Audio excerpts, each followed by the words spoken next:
আসসালামু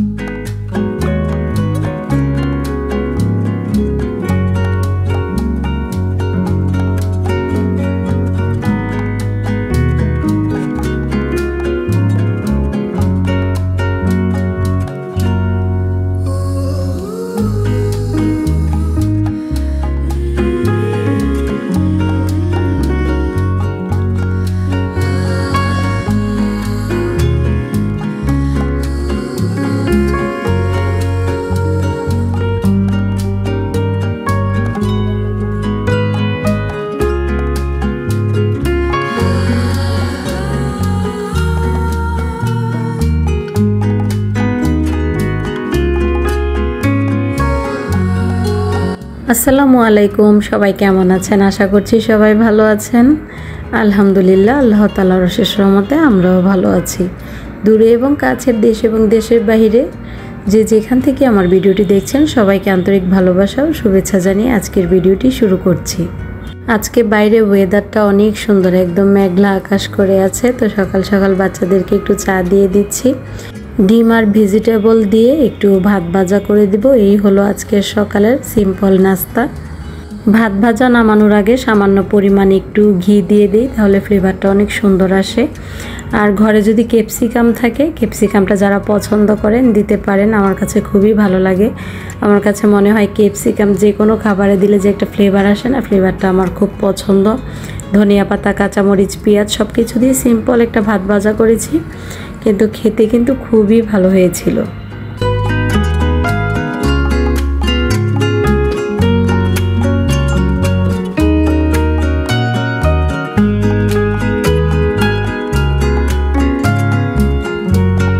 কিছুদিন যাবৎ যে পরিমাণ গরম গিয়েছে, বাসা চেঞ্জ করার সময় যদি এই পরিমাণ গরম থাকতো আমাদের জন্য কিন্তু একটু কষ্ট হয়ে যেত।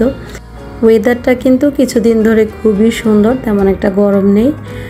মোটামুটি প্রতিদিনই প্রায় বৃষ্টি হচ্ছে আর ভালোও লাগছে। আর এরকম ওয়েদারের কারণেই আমাদের কাজকর্ম করতে অনেকটাই সহজ হয়ে গিয়েছে। এটা আল্লাহর একটা রহমত বলা চলে।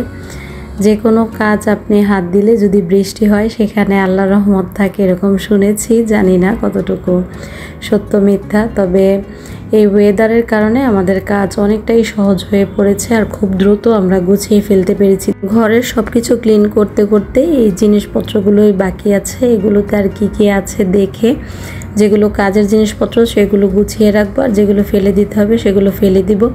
কয় কার্টন জিনিসপত্র যে ফেলতে হয়েছে, মানে যেগুলো একদম কাজের না বা ঘরের মধ্যে ঝামেলা হবে সেগুলো সম্পূর্ণই একদম ছাঁটাই বাছাই করে দিয়েছি। কারণ ঘরের মধ্যে এত পরিমাণ ঝামেলা কিন্তু ভালো লাগে না, আমার নিজের কাছেই খারাপ লাগছিল এত উপরের জিনিস দেখে। কিছু জিনিসপত্র ক্রোকারিজের আমি যারা আমাকে হেল্প করেছে তাদেরকে একটু দিয়েও দিয়েছি। আর আমার ছোটো মেয়ের রুমটা আপাতত এভাবে গুছিয়েছি। ছোটো মেয়ে তো আমার সাথেই থাকে, কিন্তু একটা রুম এভাবে গুছিয়ে দিয়েছি যেন তার জিনিসপত্রগুলো হাতের কাছে পায়। আর অটোবির যে জিনিসগুলো আছে, ফার্নিচারগুলো, সেগুলো এই ঘরেই রেখেছি এইভাবে আপাতত গুছিয়ে। অটোবির ফার্নিচারগুলো ইচ্ছে ছিল না এত উপরে ওঠানোর, চেয়েছিলাম ছেড়ে দিতে, কিন্তু ওইভাবে মানুষ পাইনি। তো যাই হোক, এখন কাঠের জিনিসপত্র রেখেছি এক ঘরে, অটোবির জিনিসপত্র এক ঘরে রেখেছি। আর বাকি যে আমার বেডরুমটা আছে, বেডরুমটা একটু গোছাবো, ড্রয়িং স্পেসটা গোছাবো আর কি। আর ভাড়া বাসায় যতটুকু পারি সুন্দর করে গুছিয়ে সাজিয়ে রাখবো। একেবারেই তো সব কিছু হয়ে যায় না, আস্তে আস্তে করে সব কিছু একটা একটা করে প্ল্যান করে গোছাবো, যেন কোনো উটকো জিনিস আর বাসায় না ওঠে আর চোখের সামনে দেখতেও খারাপ না লাগে। যা করব একটা একটা করে করব, কিন্তু একটু সুন্দর করে সুন্দরভাবে গোছানোর চেষ্টা করব। এই বারান্দার মধ্যে একদম কম করে গাছ রেখেছি। গাছ কিন্তু মোটামুটি অল্প অল্প করতে করতে অনেক পরিমাণে গাছ হয়ে গিয়েছে। আর গাছ আলাদা একটা সৌন্দর্য, চোখের শান্তি কাজ করে। তো এই বারান্দাটা একদম সিম্পল রেখেছি যেন সামনের যে ভিউটা আছে সুন্দরভাবে দেখা যায়, দেখতেও ভালো লাগে। আর আপাতত এইভাবে গুছিয়েছি। আর ঘরের যত ফ্লাওয়ার আছে সবগুলো এখন বালতিতে দিয়ে দিয়েছি। এগুলো একটু হুইল পাউডার দিয়ে ভিজিয়ে দিলে 2-1 ঘন্টা পর ধুয়ে নেড়ে দিলে সুন্দর পরিষ্কার হয়ে যাবে। আর আরেকটা ফ্লাওয়ারের যে কার্টুন সেটা পাচ্ছি না, হয়তো বা সেটা যে উপরে সব কিছু গুছিয়েছি সেগুলোর সাথে হয়তো বা রেখে দিয়েছে আর কি। তো আস্তে আস্তে কাজগুলো গুছাই, তারপর আবার উপরে চেক করতে হবে, নয়তো বা ঘরটা সুন্দরভাবে সাজানো যাবে না। কারণ ওই কার্টুনের মধ্যেই সবগুলো নতুন যে ফ্লাওয়ার এনেছিলাম সব কিছু আর কি, সুন্দর সুন্দর জিনিসপত্রগুলো সাজানোর। আর ঘর সাজাতে গুছাতে গিয়ে কিন্তু অনেক ঝামেলা থাকে, এর মধ্যে অনেক কিছু হারিয়ে যায়, অনেক কিছু ভেঙে যায়, আবার অনেক কিছু দেখা যায় আমরা গোছাতে গোছাতে এমন জায়গায় রাখি যে খুঁজেই পাই না। ঘর গুছাতে গিয়ে কিছু কাপড় চোপড় আমরা চাদরের ভিতরে রেখেছিলাম, কিছু ফ্লাওয়ার বক্স অনেক কিছু চাদর দিয়ে মুড়িয়ে মুড়িয়ে বেঁধে তারপর ভ্যান গাড়ি দিয়ে নিয়ে এসেছে। তো আমরা তো উপরে ছিলাম, নিচে ফার্নিচারগুলো এনেছে, কিছু লোক নিচে ছিল, কিছু লোক উপরে ছিল, সবাই কিন্তু একটু ব্যস্ততার মধ্যে ছিলাম। এর মধ্যে আবার কি করেছে, চাদর ছিঁড়ে তারপর কিছু কাপড় বক্স এগুলো রাস্তায় টুকাই থাকে না, টুকাই বাচ্চারা আর কি নিয়ে গিয়েছে। তো এটা কিছুই করার নেই, রোড সাইড আর একটু খেয়াল রাখার দরকার ছিল। আর আমি যেহেতু একদম একা একা কাজগুলো করেছি, আমার ভাইয়াও আমাকে হেল্প করতে পারে না, ওর বেবি হয়েছে, ওর বউ বাচ্চা ওইখানে একটু ব্যস্ত আছে, তো ও থাকলে আবার একটু দাঁড়িয়ে থেকে হেল্প করতো আর কি।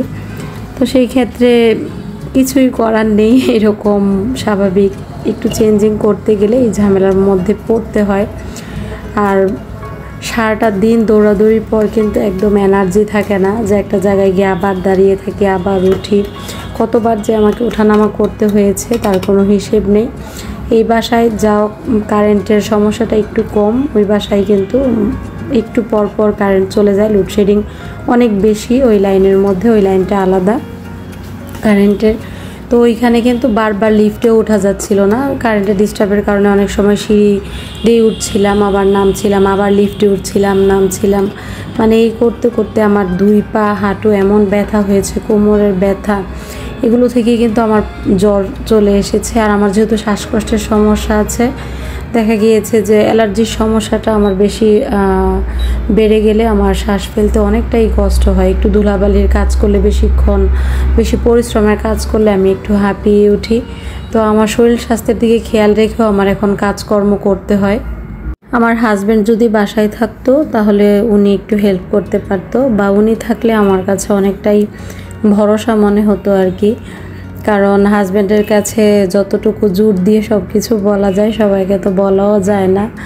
উনি দেখা যেত যে একটা সাইড হ্যান্ডেল করে ফেলতো, আমি আরেকটা সাইড হ্যান্ডেল করতাম। তো যাই হোক, সব কিছু মিলে এখন সুন্দরভাবে সব কিছু গুছিয়ে নিতে পেরেছি, এটাই অনেক কিছু। আর বাসার প্রয়োজনীয় জিনিসপত্র থেকে বাসার বাড়তি জিনিসগুলো একটু বেশি, ক্রোকারিজ আইটেম, তারপর হাঁড়ি পাতিল এগুলো একটু বেশি আর কি, এগুলোর বস্তা কার্টুন এগুলো বেশি হওয়াতে ঝামেলাটা একটু বেশি বেড়ে গিয়েছে। এবার গুছাতে গিয়ে কিছু জিনিসপত্র আমি আলাদা করে দিয়ে দিয়েছি, আরও যে বস্তা আছে সেগুলো যদি খুলে গুছানো হতো আমি দেখতাম যে কি আমার প্রয়োজনীয় বা কি প্রয়োজনীয় না, সেইগুলো দেখে একবারে আমি ওইগুলো দিয়ে দেওয়ার ইচ্ছে ছিল। তো এত কাজের মধ্যে আসলে এগুলো খুলে এখন বাছাই করাও সম্ভব ছিল না আমাদের জন্য। ওইগুলো ওই বাসা থেকে ওই বস্তা যেভাবে বাঁধা ছিল সেইভাবে এখানে আবার নিয়ে আসা হয়েছে, আবার সেভাবে উপরে উঠিয়ে রাখা হয়েছে আর কি। তো বেশি জিনিসপত্র করলে যা হয়, মানে উপরি জিনিস আমি বলবো এটাকে, প্রয়োজন থেকে বেশি কেনাকাটা আসলে করা ঠিক নয়। প্রয়োজনীয় কিছু জিনিসপত্র কেনাকাটা করে ব্যবহার করে দেখা গিয়েছে যে আপনার যখন ভালো না লাগবে কাউকে দিয়ে দিলেন, আবার সে এটা ব্যবহার করে ফেললো, এটাতে কিন্তু জিনিসপত্র আপনার ওয়েস্ট হয় না আর কি।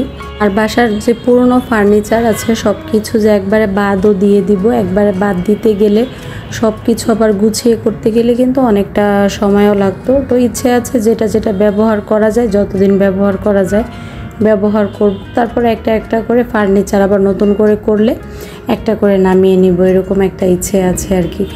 ভিডিওটি আমি আবার পরের দিন সকাল থেকে অন করেছি, সকালবেলা মেয়ের জন্য একটু এগ বার্গার করে দিব, আর একটু ভাত রান্না করেছি, একটু মুরগির মাংস ছিল, টিফিনে একটু ভাত মুরগির মাংস দিয়ে দিব, পাশাপাশি বার্গারও দিয়ে দিব, আর অল্প একটু ভাত খাইয়ে দিব। মেয়ে অনেক সকালে যায় তো কোচিং করে, তারপর আবার স্কুলে ক্লাস করে অনেকটা সময় ধরেই বাইরে থাকে, যদি কিছু খাওয়া দাওয়া না করে যায় আমার অনেক বেশি খারাপ লাগে, যতক্ষণ পর্যন্ত বাসায় না আসে খাওয়া দাওয়া না করে মনের মধ্যে শান্তি লাগে না। আর এই বয়সে যদি খাওয়া দাওয়া নিয়ে অবহেলা করে দেখা যাবে যে অনেক ধরনের সমস্যাও হতে পারে শারীরিকভাবে। তো বাচ্চা মানুষ তো বুঝতে চায় না, খেতে চায় না।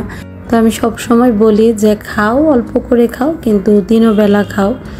একদম বেশি করে যে খেতে হবে এমনটা না, বেশি করে খেলেই যে পুষ্টি হবে, কিন্তু অল্প করে তিনও বেলা একটা টাইম মেনটেন করে খেয়ে নিও। আর পাশাপাশি 2 বেলা হালকা নাস্তা তো দেওয়ার চেষ্টা করি আমরা, কিন্তু সারাদিনে মোট দেখা গিয়েছে যে 5 বেলার মতো খাওয়া হয়। 3 বেলা রেগুলার যে খাবার আছে আমাদের সেগুলো খাই, আর 2 বেলা নাস্তার আইটেম বা 1 বেলা চা থাকলো, 1 বেলা ফল ফ্রুট থাকলো, এরকম মিলিয়ে কিন্তু সারাদিনের খাওয়া দাওয়া একটা রুটিনের মধ্যে বাচ্চাদেরকে খাইয়ে দিতে হয়। আমার আম্মু সব সময় একটা কথা বলতো যে বাড়ন্ত বয়সে বেশি বেশি করে পুষ্টিকর খাবার খেতে হবে, নয়তো বা বাচ্চারা অনেক ধরনের অসুস্থতায় ভুগতে পারে। তো এগুলো অনেক খেয়াল রাখতো আমার আম্মু যখন ছিল, আমার বাচ্চাদেরকে অনেক কেয়ার করতো। তো এখন তো আম্মু নেই, তো আম্মুর কথাগুলো মনে করে করেই সব কিছু করার চেষ্টা করি আর কি। এগ বার্গার তৈরি করার জন্য প্রথমে আমি বানগুলোকে একটু ঘিয়ের মধ্যে হালকা করে টাচ করে নিয়েছি, তাহলে ঘিয়ের সুন্দর একটা ফ্লেভার আসে আর বানগুলো একদম হালকা নরম নরম হয়ে যায়।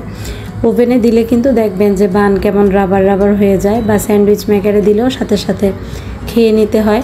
তো আমি বেশিরভাগ চেষ্টা করি এরকম ফ্রাই প্যানের মধ্যে হালকা করে বাটার থাকলে বা ঘি থাকলে একটু টাচ করে দেওয়ার জন্য, তাহলে খেতে ভালো হয় আর কি। আর ক্যাপসিকাম দেওয়ার কারণে ফ্লেভারটা অনেক সুন্দর আসে। একদম সিম্পলভাবেই এই বার্গারটা আমি তৈরি করি।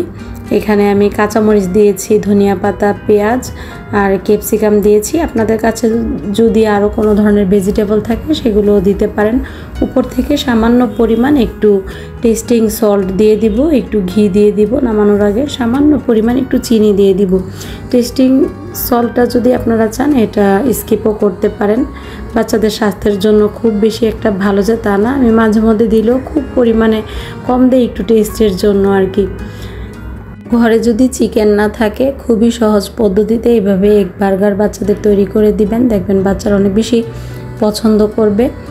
আর এটাতে যদি একটু সালাদ আইটেমগুলো দেওয়া যেত, যেমন গাজর, তারপর ক্ষীরা, শসা, এগুলো যদি দেওয়া যেত তাহলে কিন্তু আরও ফ্লেভারটা সুন্দর আসতো।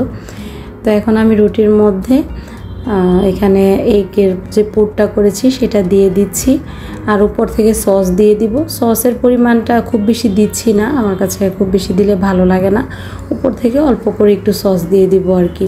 আর বাসায় যদি আপনাদের সালাদ আইটেম থাকে তাহলে অবশ্যই অ্যাড করবেন, অনেক ভালো লাগবে, খেয়ে দেখবেন। একদম সাধারণের মধ্যে এই টিফিনটা আপনারা বিকালে দিতে পারেন বা বাচ্চাদের টিফিনে দিতে পারেন, সকালের নাস্তায় দিতে পারেন, খুবই ভালো লাগে।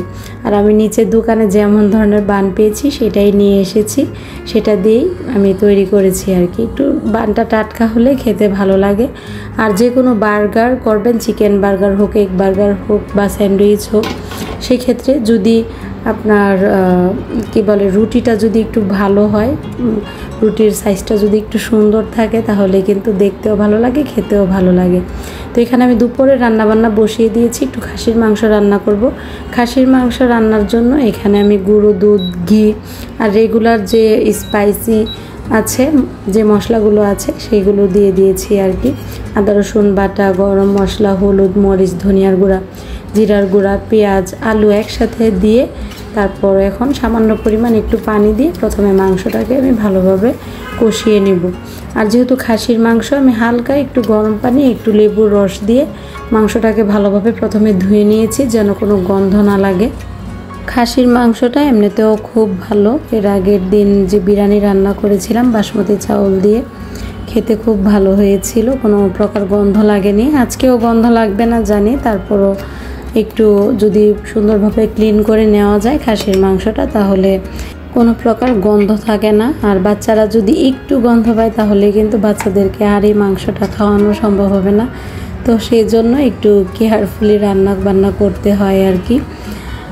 আর এদিকে আমি কিচেনের এই ক্যাবিনেটটা আপাতত এখানে রেখেছি, কিচেনটা একটু গুছিয়ে তারপরে ক্যাবিনেটটা সরিয়ে দিব। টিভির নিচে একটা ক্যাবিনেট নতুন করে দেওয়ার ইচ্ছে আছে, এটাতে কিচেনের সব জিনিসপত্র আগেও রেখেছি, এখনও রাখছি আপাতত এইখানেই, আর অন্য কোনো জায়গায় আপাতত সেট করতে পারছি না আর কি। তো দেখা যাক পরবর্তীতে সাজাতে গোছাতে গিয়ে যেখানে সেট করা যায় সেখানে সেট করে দিব। টিভির নিচে আগে ক্যাবিনেট একটা তৈরি করে নেই, তারপর এটা সরিয়ে দিব আর কি। আর বিছানাগুলো গুছাতে হবে। মেয়ে তো চলে গিয়েছে, মেয়েকে টিফিন গুছিয়ে দিয়েছি, খাওয়া দাওয়া করিয়ে ফেলেছি। এখন দুপুরে রান্না বান্নাটা করে ফেলতে পারলে তারপর ঘরটাকে গুছিয়ে একটু ঝাড়ু দিয়ে দিলে মোটামুটি আজকের মতো আমি একটু ফ্রি হয়ে একটু রেস্ট নিতে পারবো আর কি। সকালবেলা উঠে যতটুকু সম্ভব আমার শরীর যতক্ষণ ভালো লাগে আমি চেষ্টা করি কাজকর্মগুলো গুছিয়ে করার জন্য। কারণ দেখা যায় একটা সময় শরীরটা কিন্তু সারাদিন একটা সময় যখন ফেলে দেয় বা একটু ঘুম এসে যায় তখন আর কাজকর্ম করতে ভালো লাগে না। আর ওয়েদারের অবস্থা দেখেন, আকাশের অবস্থাও অনেক মেঘ করেছে, মনে হচ্ছে অনেক বৃষ্টি হবে। খুবই ভালো লাগছিল দেখে। আর আমার বাসা থেকে কিন্তু বাইরের যে ভিউটা আসে না, অসাধারণ লাগে দেখতে। নরসিংদীর পুরো ভিউই আমার বাসা থেকে দেখা যায়। নরসিংদীর যে বড় বড় মার্কেটগুলো আছে, যে প্লাজাগুলো আছে সেগুলো সম্পূর্ণই দেখা যায়। এখান থেকে ট্রেনের লাইন আছে, ট্রেনও যাচ্ছে একটু পরপর, তো আপনাদের সাথে সেটাও শেয়ার করব ট্রেন গেলে এই দিক থেকে। আর মানি প্ল্যান্টটা এখানে রেখেছি এভাবে গুছিয়ে। মানি প্ল্যান্টগুলো কিন্তু যখন লাগিয়েছিলাম ছোট ছোট ছিল, এখন একটু লতা বের হয়েছে, দেখতেও ভালো লাগছিল।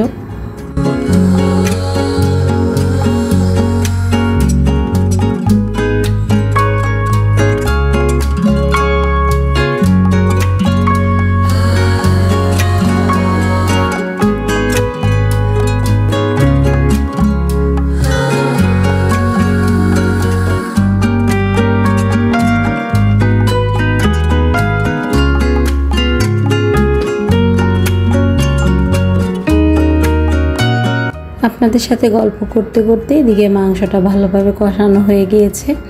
মাংসটা ভালোভাবে কষিয়ে তারপর পরিমাণ মতন একটু পানি দিয়ে দিব। আর আমার বাচ্চারা একটু ঝোল মাংস খেতে পছন্দ করে। খাসির মাংস একটু কষা কষা হলেই কিন্তু ভালো লাগে, আর আমার কাছে বেশি ভালো লাগে খাসির রেজালাটা।